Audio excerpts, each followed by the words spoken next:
everyone, welcome to Reverse Homesteading. It is a beautiful spring morning here in Melbourne, Victoria, Australia, and we are going to get into some gardening. I just wanted to show you my garlic again if you missed it in the last video. It's harvested a little bit early, but I wanted the space for my tomatoes, so that's one of the things we're going to be doing today, even though I don't have all of the space I want for the tomatoes just yet, or the trellis. Sometimes things just need to be planted. My Stella cherry is excelling, pretty happy with it now. I did think we had green blossom there for a little bit, which would have meant it was ornamental and not a Stella cherry. Maybe there was a mix-up of some kind, but no, we have cherries, and they will be edible ones, I believe, because we ended up getting white blossom, not green. It was just a bunch of leaves that were coming out that looked like a blossom, and a lot of them have been pollinated. I did get to it a little bit late with the paintbrush, but little bees, and pretty sure it had ants on it too, helping to pollinate. So we've got at least 7 or 8 cherries coming along. Probably more than that. So I'm pretty happy with the Stella cherry now. It is in shade, but I'm hoping that'll mean it'll still be okay and get enough sun, because it's dappled shade and it will get full sun for at least a couple of hours a day, and that's enough for a Melbourne sun in summer. My Lappin cherry stick that I bought for $10 in the shop is actually getting branches. So happy for it. Happy for myself as well. And it's still got the little ants enjoying the nectar from the extra floral nectaries here. These little red bumps are nothing to worry about. They just happen on cherry trees and some other fruit trees as well. Peaches, I think? Yeah, so I'm happy that I'll have one going out that way. That'll be fine to espalier. This one's going in an odd direction, but I really don't want to cut it off.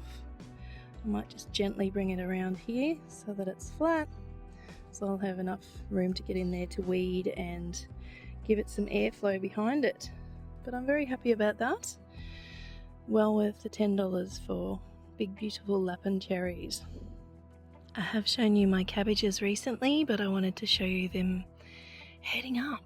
Pretty excited about that. I usually don't grow cabbages into spring for too long, mainly because of the weather in Melbourne.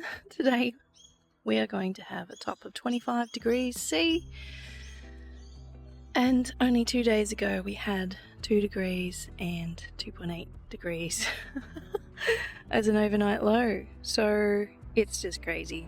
Spring in Melbourne is just so unpredictable, but we will roll with the punches, and it's not like you can't garden here, or even organically as we do. So I just wanted to show you the start of when a cabbage is heading up. It's starting to get something there in the middle that's just not quite opening. Usually they open with their leaves, but when they start to head up, there's a bit in the middle that just doesn't. So that is a mini crunch, I believe. I sort of planted them all together, and I don't know where the tags go. I guess I'll find them under the mulch at some point. This is another mini crunch heading up. This is my Savoy cabbage starting to head up there in the middle. Very squeaky. These are rutabagas or Swedes, I believe. Nah, still can't see any tags. Oh no, they're snowball cauliflower, that's right.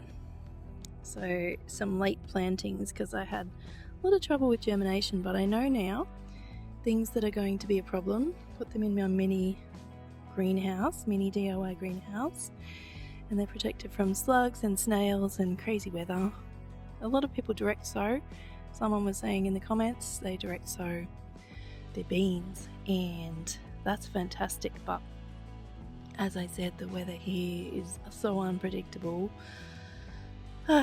It's just not worth the rain this year. We've had even worse bouts of long-standing rain that we usually don't get. So here's another cabbage. I believe this one's sugarloaf. They're better for the warmer areas, so that one will be fine in spring. The mini crunch I think is okay in spring. When I lived in the tropics, my other channel is Rocky Tropics Gardening. The mini crunch did grow up there. So their winter is kind of like our spring, although they do get frosts every year or two there. So the rest of these are getting quite big, but they are heading up. I thought they might just go to seed like the one that went to seed early here. That one just was not going to do anything. So it's got a big flower stalk bolting up here. The bees have been trying to get to it through the net. Pretty little yellow flowers, and I'm so happy to see native bees here.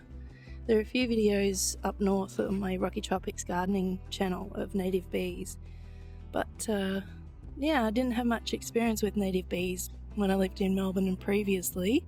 Getting used to everything here has been easy, but it's funny, some of the things up north have given me a heads up for what's actually here. So many native bee varieties here as well. That's good to see. I thought my snow peas were going to finish. We've got some new ones coming, and I noticed a couple of flowers back here as well. I thought they might be a goner. There was a huge flush, we could barely keep up with them, and I promised them to my daughter and her husband, and then I forgot to take them on the weekend, and then they're all kind of going now, but I will fertilise and we will get another bunch before the end of spring. My grandson's beautiful red poppy is out. It's called a Flanders Red. So pretty. I love poppies. I haven't really grown them all that much. Probably 2 or 3 seasons. But there are plenty more coming on the bush. And I just love their form. They're beautiful little seed, I was going to say seed pods, but they're not. They're flower buds. They look like seed pods. They also look like the seed pods that poppies do get eventually. But they're so pretty. Just the shape, their colour, the vibrancy.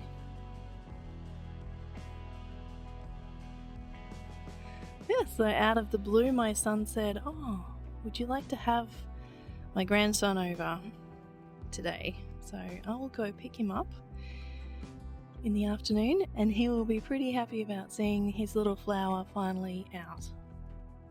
So I do have my asparagus in this part of the bed. I'm hoping to make it at least half a bed of asparagus eventually, which it kind of is already because it goes over that side. But I'm going to plant my tomato, and then once it's done I'll just cut it off at the soil level so it won't disturb the asparagus roots. Not ideal, but when you're running out of space, it's just what you have to do. Alright, it's later in the day. This is when I prefer to plant new little plants that are coming out. They've been hardened off, but I like to put them out where they're not going to get sun for the first number of hours. Even then I might put some shade on top of this net for tomorrow. These are all Thai pink egg tomatoes that I've grown from seed. 4 of them.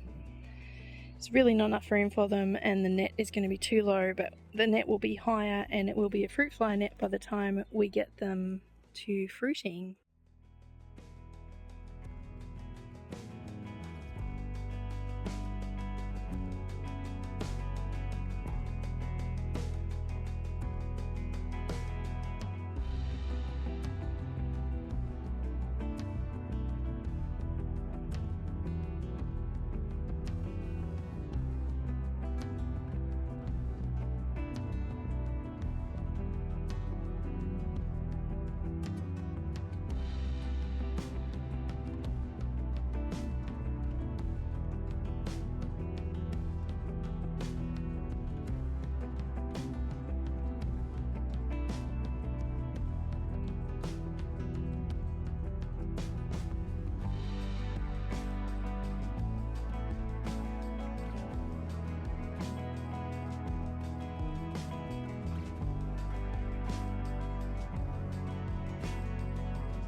Well, that's our little Thai pink egg tomatoes planted. If you're not familiar with them, They're the size of a small egg and they're pink and they're super sweet if you get them right.